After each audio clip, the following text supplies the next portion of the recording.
Hello everyone, this is Defense Politics Asia, and this is the summary for the day of 226 for the 7th of October. Today is the 8th, so this is the summary for yesterday. So in case you guys are new to this channel, and today's biggest news is not happening from yesterday, but it's actually happened this morning in Ukraine, where the Crimean Bridge is actually attacked by Ukraine. So before I read all these things, let's just let you show you some footage. So this is actually a CCTV footage of the Crimean Bridge, and so someone just used their handphone to actually shoot at the monitor. So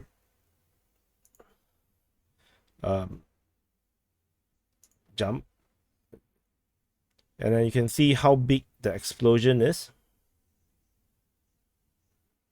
So this truck, I think it's this truck, not sure which truck. Yeah, that the one in front is the one that is actually the suicide truck or the bomb truck. So let me show you again. So let's jump. So this truck is actually the one the one is actually, the one in front. Yeah, it's the one that is actually the one that destroyed the bridge. So the aftermath is that when it actually destroyed, that's very fast. So actually another one.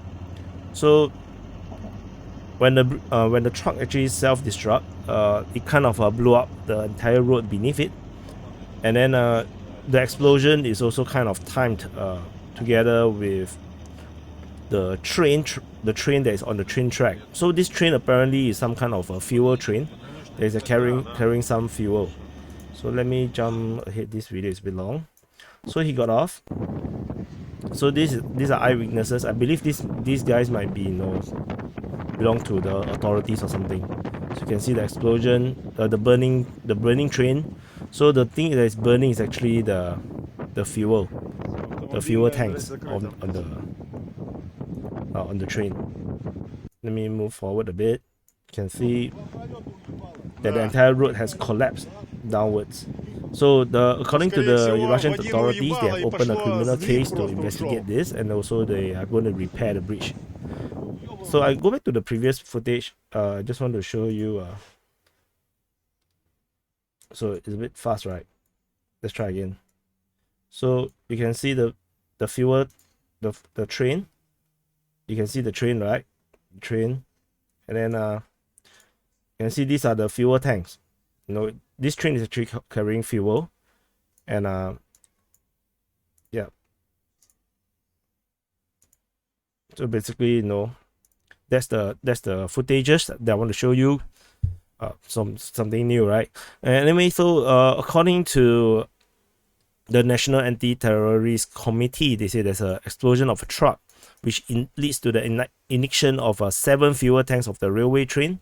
So 2 road span of the bridge is partially collapsed, and this happened at 6 a.m. So the road service and the emergency situation ministry is already there.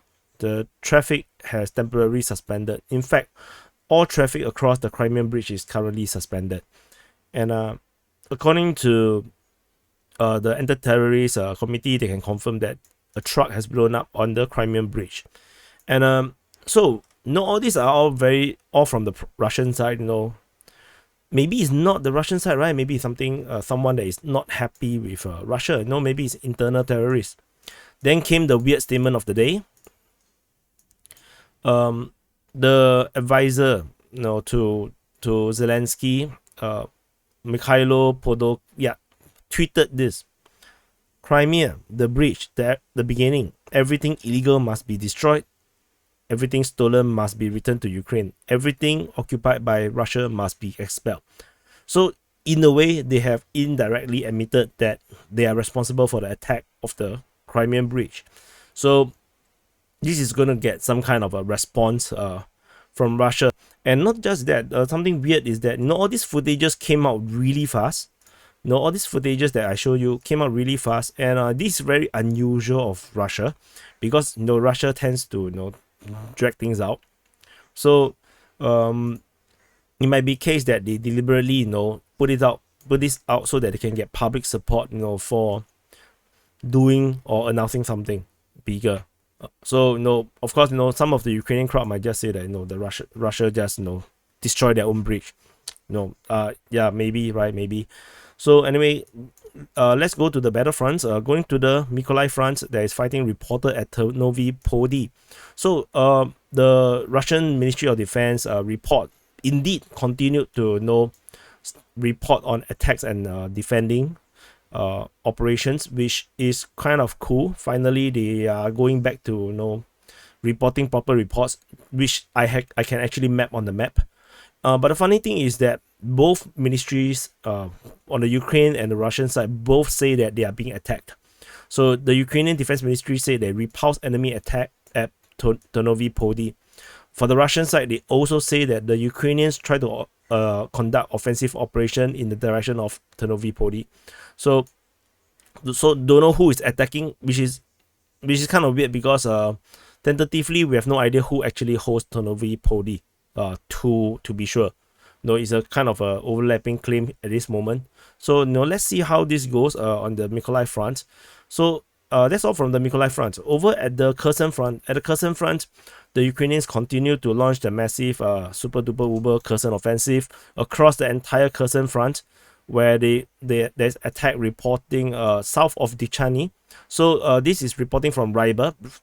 So this is the discrepancy because in terms of the Russian Defense Ministry and the other Russian RV Voenko, the pro-Russian channels, they report that Dichany seems to be like the south of Dichany seems to be under Russian control. Ryber reports Dichany as captured by the Ukrainian forces. So this information coming from Ryber, continuing on what they have already reported. So the fighting is south of Dichany, and so there's fighting reported over there.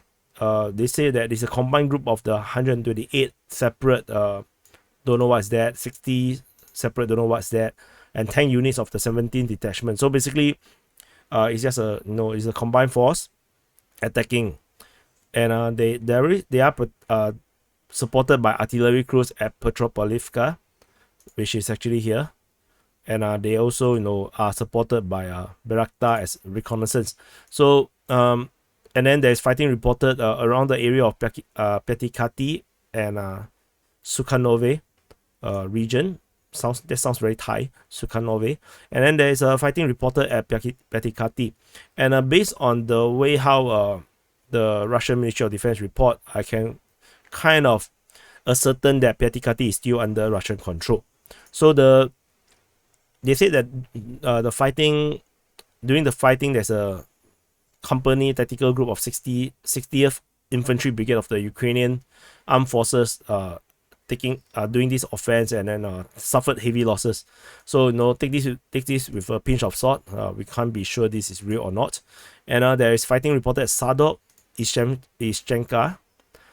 There's fighting reported south of Devithy Bridge, and there's also fighting at Bezimeny. So Bezimeny is this little town here that actually does not exist anymore. So it's across the entire Kherson Front. And yesterday there is reports that the Ukrainians are complaining about their Starlink is not working in the occupied territory. That means when they go into Russian controlled territory, they capture it, they cannot really use their Starlink. And according to Ryber, there has this information. They say that a Russian T-radar electronic warfare system is being deployed in Ukraine, and maybe this is this electronic warfare that is actually causing disruption to the satellite communication lines. So this is just maybe, because they also not very sure. And some people say on in jest that the Starlink does not work because they piss Elon Musk off on Twitter. So who knows? Elon Musk can be quite short temper, I guess.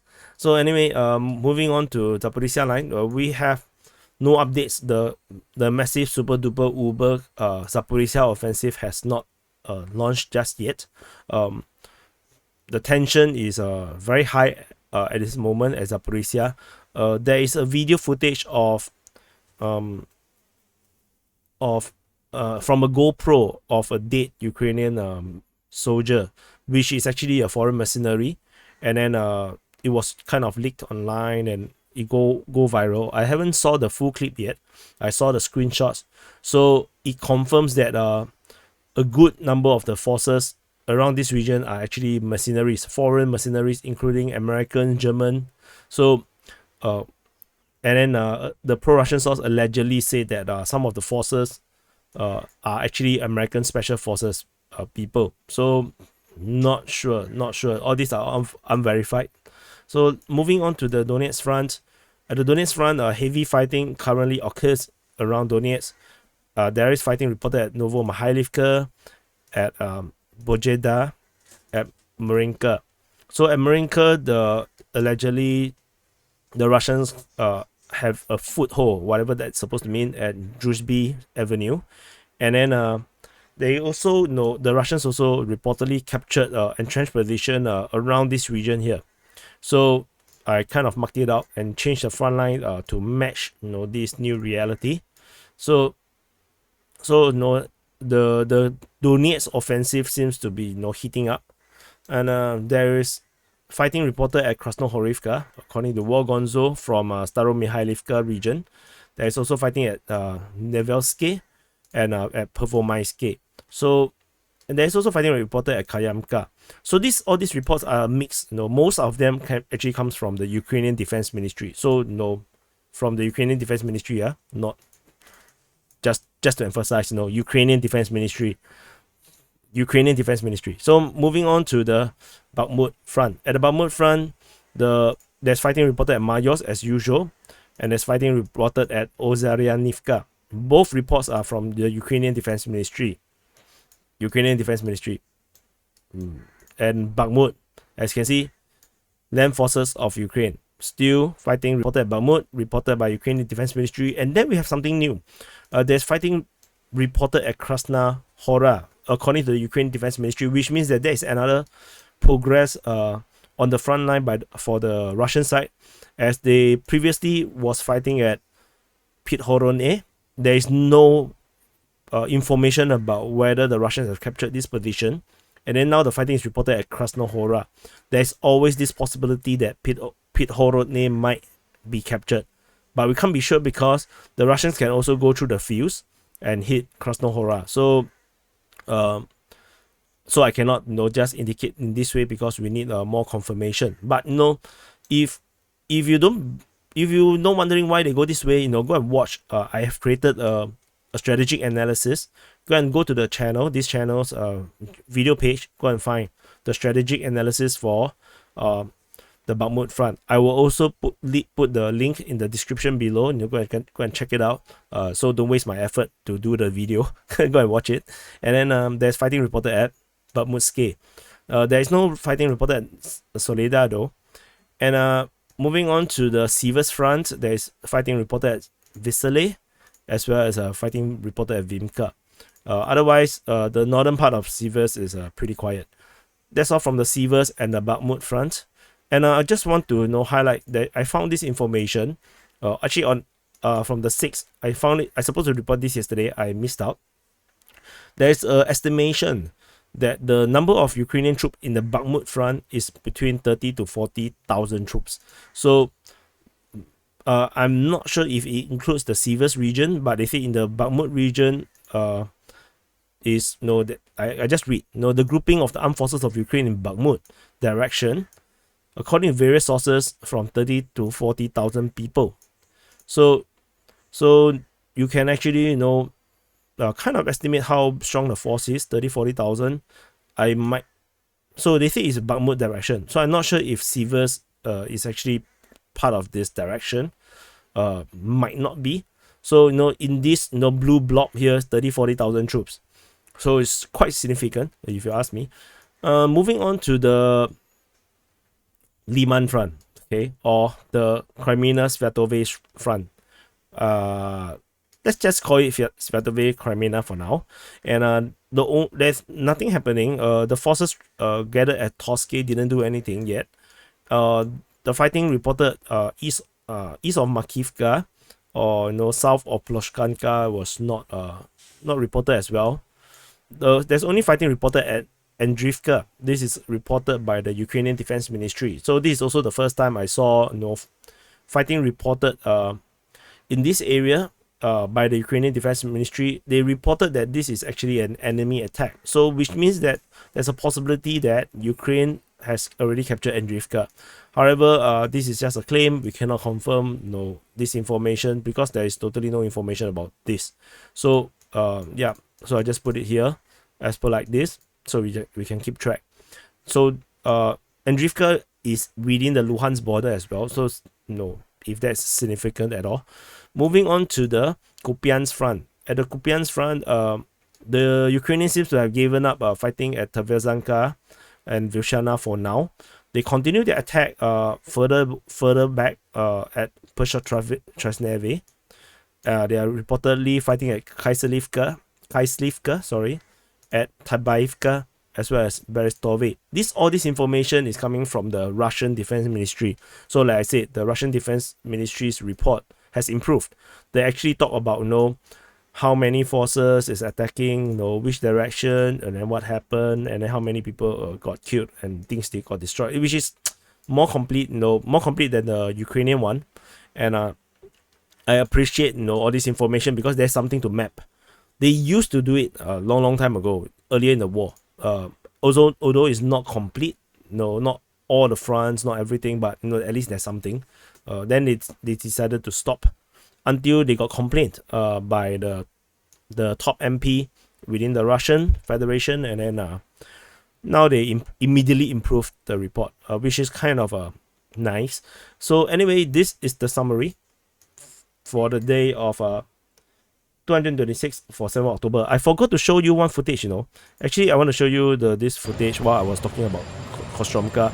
So about Kherson. So where this footage allegedly is around this region, taken around this region where they are about to go on an offensive around the Kostromka region, which is here. So these are Ukrainian troops, Ukrainian vehicles. They're coming out from the forest.